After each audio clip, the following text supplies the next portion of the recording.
চট্টগ্রামের পটিয়া শেয়ানপাড়া আব্দুল খালেক আমিরিয়া দাখিল মাদ্রাসার দাখিল পরীক্ষার্থীদের বিদায় অনুষ্ঠান সম্পন্ন হয়েছে।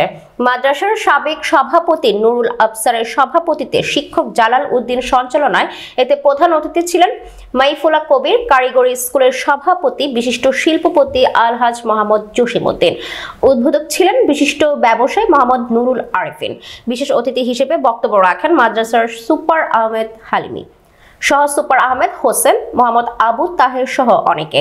এতে প্রধান অতিথি শিল্পপতি ও সমাজসেবক আলহাজ জসিমউদ্দিন দেশকে উন্নত সমৃদ্ধ করার জন্য আমাদের শিক্ষার্থীদেরকে কঠোর অনুশীলনের মাধ্যমে দেশপ্রেমিক ও আলোকিত সুনাগরিক হিসেবে গড়ে ওঠার পরামর্শ দেন।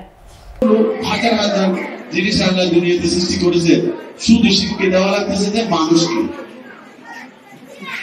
মানুষকে শিক্ষা দেওয়ার জন্য আল্লাহ রসুল নবী রসুল এখানে প্রেরণ করেছে, শুধু আমাদেরকে শিক্ষা দেওয়ার জন্য। এটা তারা বাহিকতায় বলি আসছে, বুজুর্গ আসছে, এখন শিক্ষকেরা আসতেছে। এখন শিক্ষক অনেক কঠিন কাজ। আমি বারবার বলি, আমি অনেক প্রতিষ্ঠানের সাথে জড়িত আছি।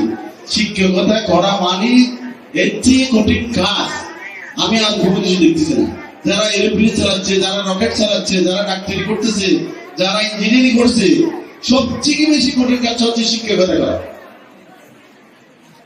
কারণ শিক্ষকরা কি করে? শিক্ষকরা নতুন নতুন ব্রেনকে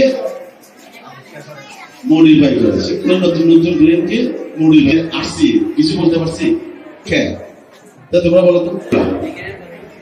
মারা গার্ডিয়ানদের উদ্দেশ্যে বলছে, মারা আপনারা আরে কত তৃপ্তি করতেছে, কাউকে 3টা মেয়ে দিয়ে বসে আছে, কাউকে একটা ছেলে দিছে মাইয়া দেয় নাই। কেউ মাইয়ার জন্য হাজারে, কেউ ছেলের জন্য হাজারে, কেউ একেবারে পায়নি দেওয়ার জন্য হাজারে।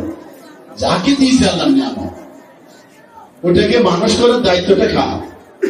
শিক্ষকেরা আপনার ছেলে মেয়েকে ভাবছে 5 বছর 6 বছর পরে এসে